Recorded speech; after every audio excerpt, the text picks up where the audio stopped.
The scary thing here is the 15 years prison sentence. Indonesia may be wanting to make an example out of this. They're both outrage farmers. They're both provocateurs. Yeah, we find her behaviour degenerate in the West. I mean, imagine what those countries might think. She's going to have to find new ways to become more outrageous. Mm-hmm. Oh, I know this is AI, but I don't care. She says the truth. This is the sort of technology that you'd think you're paying a mortgage for. Yeah, but hundreds and hundreds of pounds a month. I mean, that's what it's worth, really. They'll start consolidating. They're going to jack up the prices. I'd be bankrupt completely. The AI websites have not been banned. The AI platforms are not banned, and neither is gaming. What have we been looking at this week? Well, lots has been happening this week. Notably, Australia's banned social media, and Britain and other EU countries, lots of countries around the world, think they might do the same.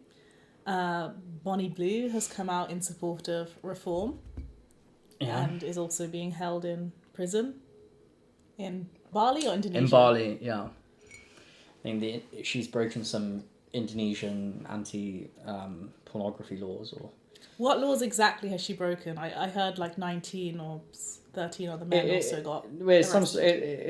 It's just I think a whole array of, they want to go after her for anti-pornography laws because they have a lot of laws regarding pornography production, and she had her whole setup there, driving around in a van, filming pornography. I think it's the Australia's version of Freshers season. I think a lot of Australians go to Indonesia and Bali. And this is like is it Freshers or what is it called? Spring break. Mm-hmm. Yeah, it's like Australia's version of spring break. I guess it is springtime for them right now, down under. Yeah, so she's been arrested for that.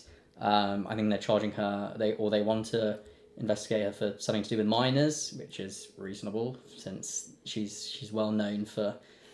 I think she got banned from Australia for this dodgy filming and with potential minors. What, she was banned from Australia? It doesn't mean she was banned from Australians. No. If Australians are going to travel. So she's going where the Australians go, I guess. But she's definitely been banned from Fiji before as well, which makes me think this was all part of her plan, right? Go to countries, do something borderline illegal, and drum up more views. Well, it's going to be a very expensive publicity stunt, I think. If she has to pay, it's something like 250,000 the fine could be, or 15 years in prison. Do we think Bonnie Blue can't afford that? Do you think she's not calculated? The money's not the problem here. I mean, she's clearly very wealthy. She's I don't know if you've seen the documentary. Mm-hmm.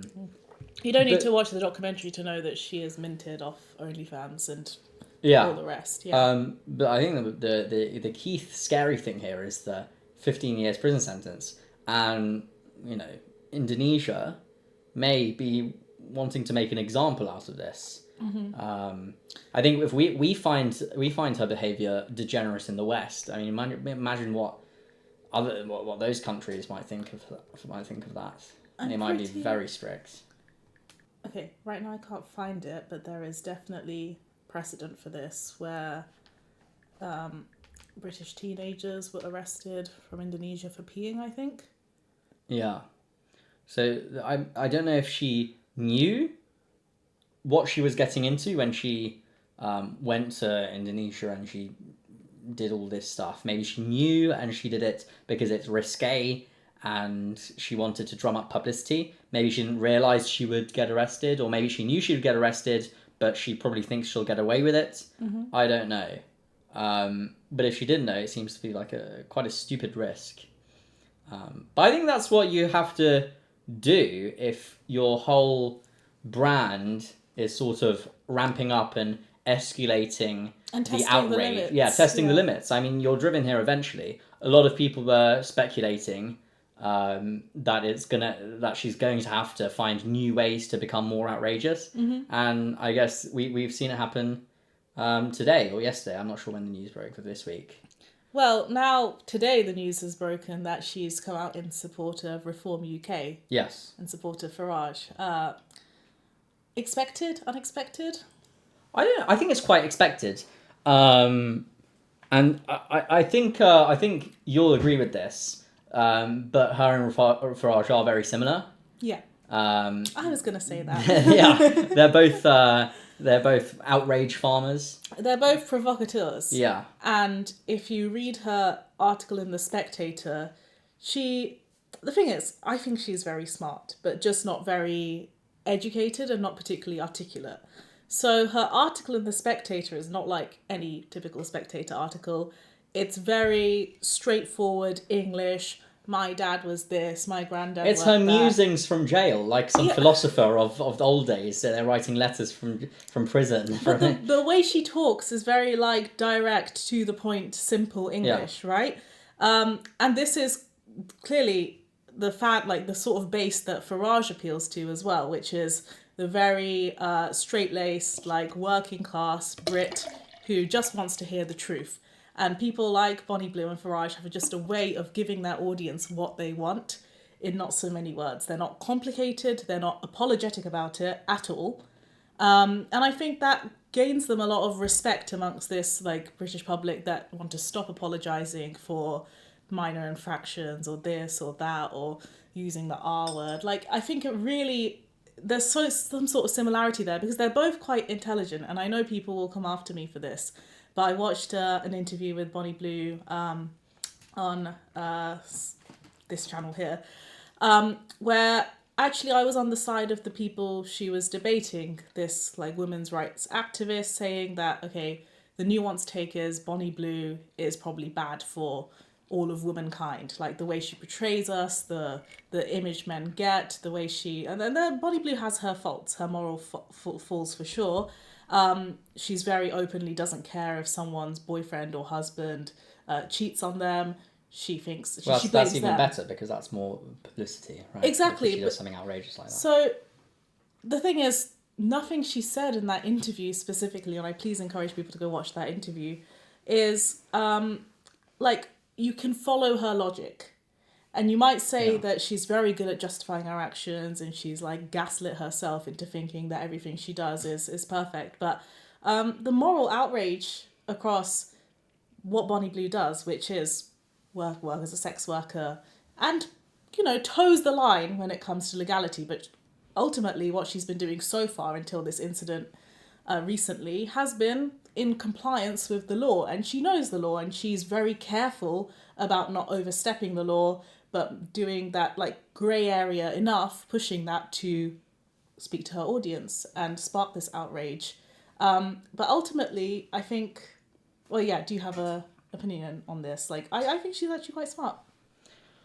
I think where her and Reform align are sort of ideological, because they sort of both have the same worldview. And specifically in her article, she was saying things like how she agrees with Reform's inheritance tax policy. Mm-hmm. She doesn't want to be taxed by inheritance. She thinks, you know, money shouldn't be taxed twice. This common line. Yeah. But she also believes that tax drives people out of the country. Yeah. Which is something we've heard a lot of recently. Whether that's true or not, it speaks to the mindset that she has. Because I think she's the exact type of person, the exact type of personality that would be leave a country for better tax, a better tax situation, because she's sort of morally ambiguous. She doesn't have roots anywhere. She doesn't really have a family. Her mindset is that of a prostitute. Yeah. So she treats the country like a prostitute. She treats nation, whichever one is the lowest tax, you know, the highest bidder for her. She'll go and live there. And that sort of mindset doesn't resonate with a lot of other wealthy people who aren't leaving the country, even though taxes have gone up. But the point is, she is wealthy, or like at least she is rich, right? Well, so she is definitely she is one of the rich that she is would one leave. of the people that would leave. However, the base that Reform is speaking to are people who are less globally mobile, right? Yeah. So that's why the outrage is sparked over things like double taxation and inheritance tax and things without a proper understanding almost of, are they even affected by it? Yeah. Well, I don't know what the Reform base would think of her. They probably hate her. Yeah. And this is why I wonder how many people are going to piss off with this comparison between her and Farage, because I think the reform base is, the right in general is going towards a very puritanical, back to a theocratic nation, you know, and nothing inherently wrong with going back to a sort of like, really like saying that Britain is like a Christian country, we should remain Christian. But there are people that, you know, go a step beyond that and try to oppose secularism, right? And that's why they probably don't dislike Bonnie Blue, because she goes again. She provokes what people think is moral and normal and reasonable and family values and all of these things that reform probably stands for. But she does it in a way that is so like individual in a way, Yeah. right? Fundamentally libertarian, individualistic. Exactly. Yeah, I think they do. There is overlap between the reform thought in Yes. the full leader Nigel Farage and Bonnie Blue. I think there is definitely overlap, and it makes sense. I mean, if I was to allocate Bonnie Blue to a party before this came out, it would probably be 100% reform. Yeah. So not totally, surprising. Not surprising at all, really. So on the topic of moral degeneracy and Australia, Australia banning social media altogether for under 16s, which I didn't realise until recently that it was under 16s and not under 13s, which is the typical social media usage policy, right? And this has been a bipartisan agreement that social media is so harmful to children that we should not give children under the age of 16 access to it whatsoever. Isn't that slightly draconian? Draconian, yeah. Maybe, but I mean, extreme situations require extreme solutions, probably. And it might seem like an extreme solution, but I think the problem, it might be a serious problem that we're dealing with. I think there are a lot of negative impacts that social media has had on the young generation specifically. And I mean, we were the first generation to really grow up with social media as part of our everyday teenage lives. Have you seen, how do you think social media has affected you? Well, but the thing is, it's worse now because you're slightly older than me. I didn't have social media until I think late into primary school. So in my sort of which is still quite young from my perspective. Maybe year 6, so maybe 10, 11. I mean, some of these kids are growing up with social media much earlier. Yeah. And I mean, but my social media, this was in the early stage of the apps, right? They hadn't, refined their algorithm yet. There was a whole bunch of differences. They hadn't quite optimized for retention, for outrage, for all these things that are now sort of, breaking a lot of minds. The brain rot scroll feature hadn't been invented yet, luckily. Otherwise, I'd be cooked. Definitely the severity of how algorithms work on social media has been ramped up in recent years. Yeah. But I think the negative impacts of social media on just like mental health, comparison, attention deficit have been known for a long time. And I think even my generation grew up with it, even though we got social media maybe in our early to late teens. Which is why this ban seems really inconceivable, because I can't think of a single teenager that isn't on social media, unless they've made a really conscious effort or have like really strict parents. And the difference with this ban is the onus is not on them or the parents, it's on the service providers and the social media providers themselves to self-regulate or get fined, right? Well, I mean, sort of. They're banning under 16s. Yes, the government is going to stop all under 16s from using social media. This isn't solving the root cause, which is, I mean, say you're 17, 18. I mean, is this less bad for you? The root cause is, of course, these algorithms and these social media giants that are not really being held accountable. They don't feel they have any responsibility to the sort of monster they're creating. And if we do buy into the thought that this social media is bad and is doing something bad in its current form, then they should probably be held more to account. But I wanna speak to why it seems so radical because everyone uses social media. Well, clearly now, if they ban it for under 16s, I don't think after a week, a month, kids adapt quickly. Yeah. I don't think it feels radical at all. And the incentive then to use social media will be gone also. Because these things rely on network effects. Yeah. And if all your friends aren't on social media, even if you have the odd kid with a VPN, they're not going to have a very good time on it. They're not going to, or they're not going to really face much trouble, or they're not going to be comparing because their friends aren't on it. I disagree with you. Maybe 10 years ago, I would have agreed with this argument that social media is like a tool for catching up with your friends, and if your friends aren't on it, it loses its appeal. But I think social media has sort of transgressed far beyond this into your main source of entertainment, media, finding out what's going on with people you follow, YouTubers. And I think people engage with social media, particularly children engage with social media to follow those people, not their friends. So I don't think the appeal of social media automatically goes away as soon as your friends aren't on it. And I think a larger minority of people than we're perhaps predicting, because kids adapt to technology, they will find VPNs, they will find alternative It's like a cat and mouse game. Yeah. Adults are never going to be able to regulate kids out of using technology. They simply can't keep up with it. I mean, even when I was 9-10 years old, my parents took away my phone at night if I was bad, and I would go on a browser on my DS. Did my parents even know I had a browser on my DS? No. It's always a game of, well, no one can watch kids strictly enough to monitor them constantly. Is it not more important to teach kids media literacy and how to avoid harms, or give them access to support if they recognize that their social media usage is a problem? Like, is it fun? Can you imagine at the age of 16 finally being exposed to social media for the first time?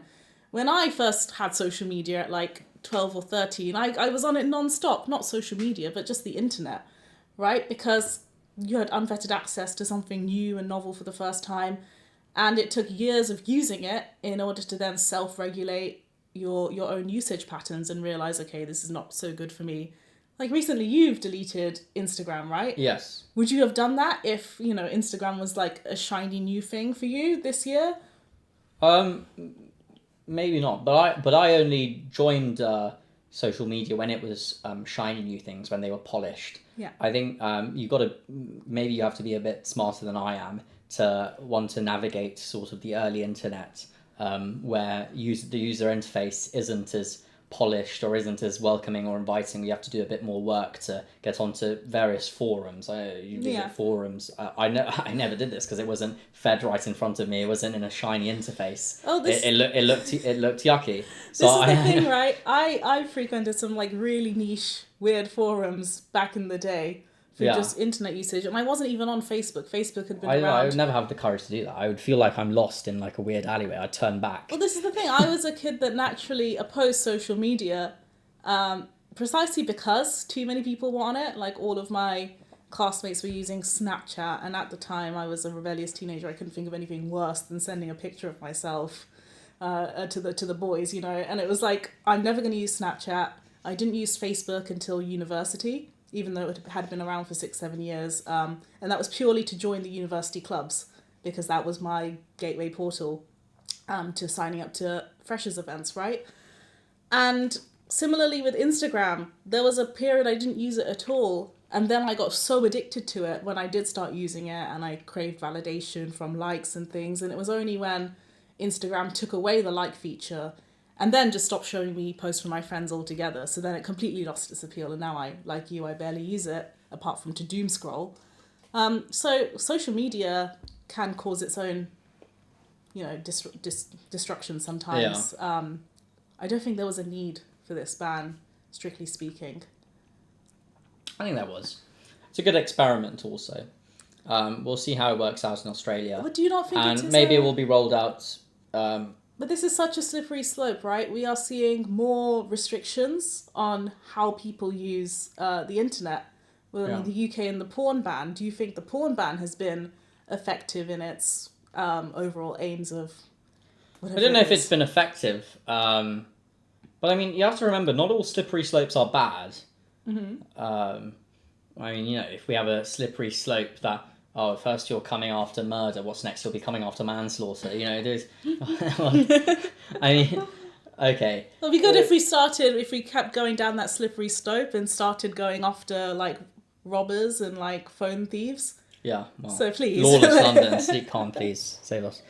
But yeah, I don't know. I personally don't. I don't agree with any of the naysayers that don't like this idea. I don't agree with the people that don't like digital ID because they think it's some sort of big government conspiracy. I mean, you can make a slippery slope argument, but I think it's just more effective to, when it comes to it, when it comes to an actual bad thing, we'll oppose it. We're not going to oppose legislation that's good in the short term because potentially one day it will be used for. I mean, if they want to do that, they'll do it tomorrow.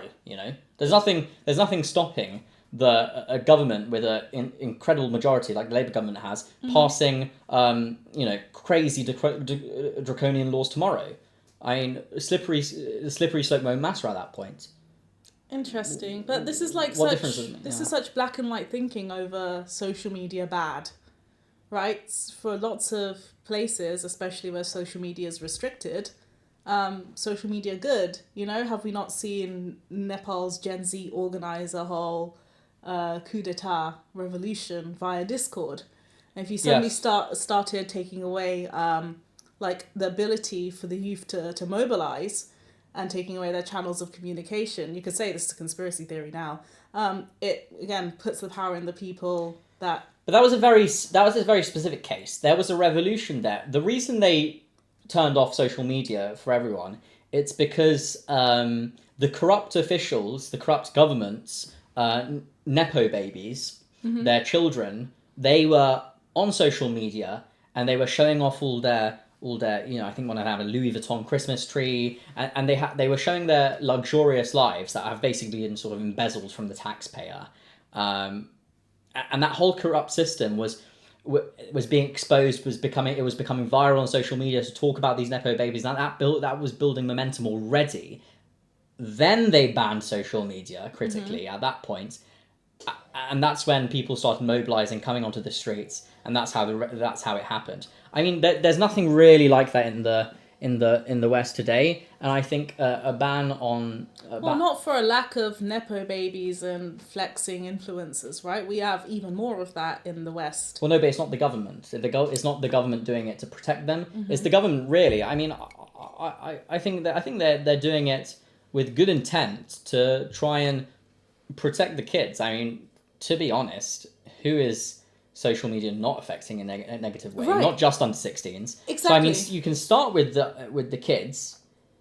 So we're just who's probably affecting more. You think we're gonna ban all social media eventually? It's not gonna happen. Not ban all social media, but I think it has to be regulated a bit more, and I think more pressure has to be put on the social media owners, the people who control the algorithms, to sort of, take some accountability of the world they're creating. I mean, and I think one of the reasons because they don't have to live in the world.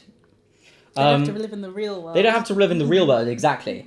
They sort of. I don't want to sound too much like a lefty anti-capitalist. An anti-capitalist. I'm not, but there is a sort of new sort of international elite that sort of live in their own world. I don't think this is contentious. It's not contentious. The tech bros of Silicon Valley. I think they sort of live in their own world, and they don't really have to face accountability. Yeah. What we're seeing with the political divides, what we're seeing with the hyperpolarization. I mean, a lot of people on Twitter, especially after Charlie Kirk, we're calling for civil war. I mean, this is something that's fueled by the social media platforms. In London, we're seeing a lot of people saying that London is hell on earth. It's unsafe. You're going to get stabbed or your phone stolen every time you go out. I don't think that's true. Yeah. Well, I used to think that political polarization was an effect of the algorithms, right? And obviously, I'm not denying the existence of echo chambers. Obviously, people do follow people with similar worldviews to them. But what I found really interesting recently with AI, and especially the rise of AI influencers, is that it's not just people wanting to be a part of a tribe or an in-group and listen to opinions that are similar to their own. I've now seen lots of videos of clearly AI influencers who, like, there's this granny on Instagram, for example, who like spits facts, spits You like didn't realise that was feminist talk. AI I didn't until at I first pointed out to either. you. Yeah, it's a really convincing. Oh, it's a shocking video. Old woman saying things about like modern dating, right? And okay, when you go onto the page and you scroll video after video, there's so many of them, you realize it's an AI granny. But then what was really interesting is that people in the comments were saying things like, oh, I know this is AI, but I don't care. She says the truth. Yeah. And this is completely fabricated, right? It's probably an AI script plugged in by God knows who. There's no accountability who's actually behind these messages. And now I've just come to realize that it's not even about like living in a social media echo chamber. People are locking themselves in a cage where they only want to hear things that they agree with.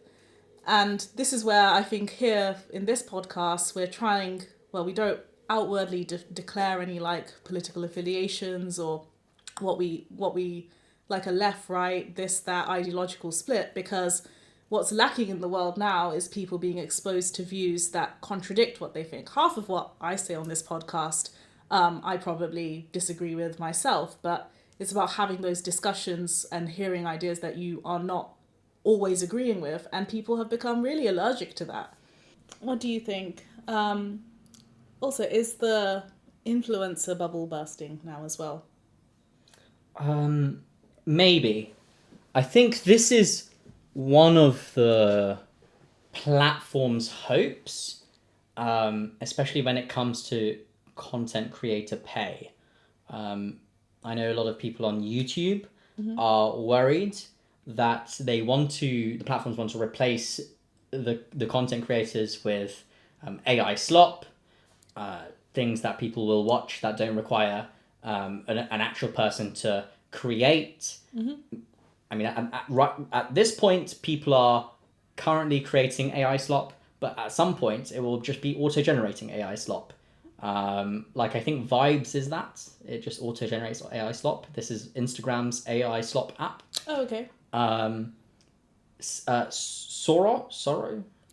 yeah, something like this. Sauron, Sora, something like that. That's OpenAI's. Sora 2. Yeah, Sora 2. That's OpenAI's one, and that's users generating that. Yeah. But I think what's important to differentiate is that the granny AI thing. It could be that's sort of treated as a cartoon someone's made, like something someone's created. Yeah. Regardless of whether it's done with AI or not, it's still someone behind it. Yeah. I think that's meaningfully different from at some point there's going to be auto-generating AI, where an AI agent is just randomly creating it for you, tailored to you. Yeah, and they already know what's trending and what's topical and what to actually suggest, right? The YouTube creator tools gives lots of prompts on this is the videos you should be making and AI suggestions already. So we're not too far away from that. And every topic is already done to death by human creators already, like every trend. We are guilty as well. We are jumping on talking about Bonnie Blue because it's topical and we know that Bonnie Blue gets people's attention. Funnily enough, she said in the Spectator article that her job can't be replaced by AI. That's her unique appeal because she is a in-person sex worker as well. So she's foolproof. You can't, like, people have made fake videos of her, but her core earning is from the provocative work she's doing in real life, not from what they see online. Which can certainly be faked with AI, I assume, or at some point it will it's be verifiable. She makes money from her viewers and her subscribers. She doesn't make money from the people who turn up to her escapades. But people know that her escapades are genuine, right? And they're not AI, and that has a kind of like authentic shock value. Anyone can make a shocking pornographic AI video, but it doesn't have the same worth if you know it's fake. Whereas a real person doing these outrageous things has so much more value. Hence the moral outrage, hence women coming out, men coming out, all of this. Yeah, I mean, Currently, we don't have to be too worried, because although sort of deep like these AI videos are taking over some of our timelines, and they are fooling a lot of people. I don't think we'll be seeing it for much longer, because I don't think that it's very profitable. In fact, I think it's very unprofitable. Sora is losing a lot of money for OpenAI. They actually did it to try and grow some revenue. They thought people would stay on the platform and they could have somehow advertisers. And they thought they could have licenses from things like SpongeBob that would want to license their figures. Can you imagine the already existing IP barrage of things we get licenses just ramped up with AI? Like, nothing new will be created by these big studios because it's just so profitable to keep rehashing their existing IP. Well, the 500th Marvel movie skit. But they don't want to. I mean, the things people are creating, none of the IP owners want their IP connected with this. I mean, one of the most popular videos was SpongeBob getting arrested.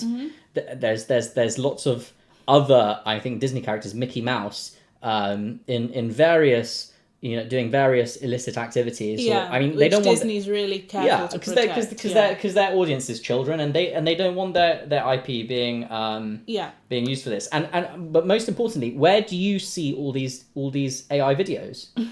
Not on Sora, right? No. You're not on the app. On the social media. On other social medias, which they don't, which OpenAI doesn't get any revenue from, and which advertisers. So this isn't sustainable at all. So it's probably gonna shut down. Which brings up a good point with the tying back to the social media ban for Australian kids. Yeah. That the AI websites have not been banned, the AI platforms are not banned, and neither is gaming. So they will be exposed to social media content. They'll probably see a huge rise in these new platforms. AI platforms, do you mean like ChatGPT? Yes, and they're not social media strictly yet, but they're definitely ramping up to be something, right? And even if they aren't social media yet, we do see a lot of psychosis, ChatGPT induced psychosis. So that's not exactly healthy for the most part. I mean, I find it very useful, the AI tools. No, I do too, and this is, to get a bit personal here, if ChatGPT had been around when I was a depressed, lonely teenager, I would be more addicted to that than anything on social media, right? Because people use these tools inherently to get connection. And sure, as a teenager, it probably wasn't healthy for me to be talking to strangers online, but at least there was a level of detachment, and no one really cared to reinforce your views. People would, gently talk you down from harmful behaviors, but ChatGPT really reinforces it. And that is not just ChatGPT, don't sue me, OpenAI, but we haven't figured out the laws and regulations around using AI for counselling and mental health, and the way they are designed is really addictive. I use it daily to talk to about my future plans and my applications and just reassurance. The 100th time I've asked ChatGPT for reassurance in one day for my job applications. Tell me again, are there any flaws? Tell me again, is it any good? Tell me again what are my chances about getting through to an interview, right? There is a huge emotional pull there, and that's been completely avoided. Obviously the law is very slow. The wheels of law move very slowly to catch up with the negative externalities in society, and that's why we're seeing the social media ban 10 years later. Yeah. The AI ban is coming even, except for Europe. Europe, if there's one thing that Europe is quick at, it's regulating. Funny that. They're very slow at everything else, but they're very quick at regulating AI. Mm-hmm. Incredible. Not all forms of AI, though. AI, Europe's never going to ban AI completely. It would just make it too uncompetitive for its actual, industrial applications, if there are any. It's not their goal, but it's probably their effect. Yeah. The big companies that have the resources to fight this in court, they'll hold out. Though it's debatable how much money the big AI companies actually do have right now. They all seem to be Do you think this is a problem with like regulatory resource allocation? In that the financial incentives like the private sector has to pull in smart people to work on building harmful tools, let's call them harmful technology, is so much greater than the financial resources regulators have to pull people, talented people, to combat those. So you're inherently always going to be at a 10-year lag. I don't know. It's interesting. Like- it is interesting. I mean, you have probably more talent on the side working for big corporations because they can pay more rather than the regulators. Mm-hmm. Who don't even identify the problem half the time until it's too late. Yeah, but you have to remember that that's balanced out by regulators having vastly more amounts of power. Maybe. Decisions they make are very consequential because they have an enforcement arm in their government. They have the executive that actually holds the real power. So in theory, but who knows? Maybe one day these these AI companies get so big and so powerful that they reach AGI. You can speculate. They might be countries unto themselves. They might have their own fiefdoms. They might command their own armies of neo robots that are powered with AGI. Who knows? Some will argue that already exists, though.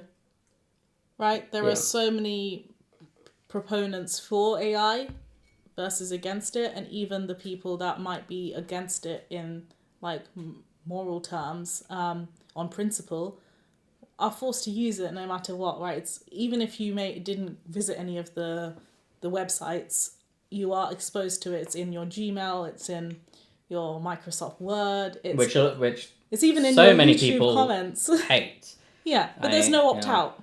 There is no opt out. I think but there are so many criticisms now of the new Windows 11. They're pushing AI into bloody everything. Windows 11 that has bricked 3 computers. Yeah. I know. Yeah. Get it sorted, Microsoft. They sort themselves out. They are losing market share, but they're still the number one for I think institutions. But whatever. The point is that AI isn't always going to be, just a curiosity.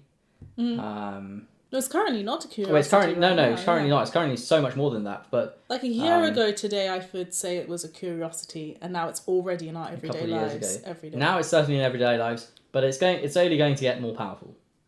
I mean, unless we are hit with a serious recession, people just drop out the AI which I don't think is going to happen anytime soon. It's only going to get more powerful. It's only going to... You say recession, what you mean is a market correction in which investors realise that they're going to lose money with all the money they're pouring into AI. Yeah, and it'll be like a dot-com bubble. Yes. Like the dot-com bubble, what's good is that the infrastructure is built. The data centers have been built, like in the dot-com bubble. Well, it's not, because then that goes to waste, because those data centers or like those cables were built for a specific technology in that time, and the whole point was that it's now obsolete, and all of that investment was wasted because we did not have enough demand. Well, no, it won't be wasted because not all the companies will fail. The smaller AI companies will fail, but that will free up a lot of computing power. Which will probably be sold to the remaining large companies at a discount. Mm-hmm. So there will be still the computing power there. We'll still have access to the technology, hopefully, because right now I can't imagine life without AI. But the unit economics of AI still doesn't work, as we were saying with Sora, that we don't have... basically every video you're making is being subsidized right now by the amount of investor money that's being used in these platforms, right? Yeah. And no one is really paying for it just yet. No. It's not that sophisticated, and there's always the traditional way, and it's always going to be cheaper because these platforms will eventually lock you into like multiple like monthly subscriptions and things. That's the whole model.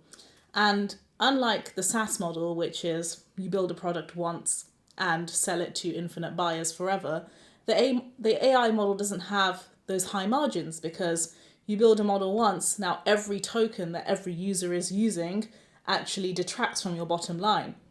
So AI as a model is still not profitable. Well, think about what the rates we're getting it for. This is a life-changing technology. It streamlines your day-to-day workflow so incredibly. And it's only going to get better. And what are we paying for it? I think I paid for Claude £180 a year. Most people use it for free. Mm-hmm. There are enterprise customers. I don't know how much they're paying. But this is the sort of technology that you'd think you're paying a mortgage for. Yeah, but if you hundreds and hundreds of pounds a month. That's what it's worth, really, in my opinion. Yeah, because you're getting subsidized, right? The price you're paying is not reflective of the true value that you should be paying. Yeah. And the moment that runs out, that runway and the shakeout phase of business occurs, and as you say, they'll start consolidating, they're gonna jack up the prices. I am dreading it. But I'm expecting it. Use your compute power while you can, people. Yeah, I know that we have it good right now, and I'm just I'm hoping it doesn't happen anytime soon because I'm used to a certain lifestyle. I've lifestyle inflated. I've used so many tokens. Yeah. Or if we had to pay the real cost of what this would be worth, I'd be bankrupt completely. I would have to be much more stingy with my token usage. And we know this. So legislators, if you're listening, Bonnie Blue, future politician, please do something about AI before it becomes way too expensive for us plebeians to afford. Yes, you need to nationalise it, maybe give it to us for free. This is a basic a requirement for living now. I don't know what I'll do without it. And on that note, thank you for listening to Sitting Ducks. Let us know your thoughts in the comments below. Yep.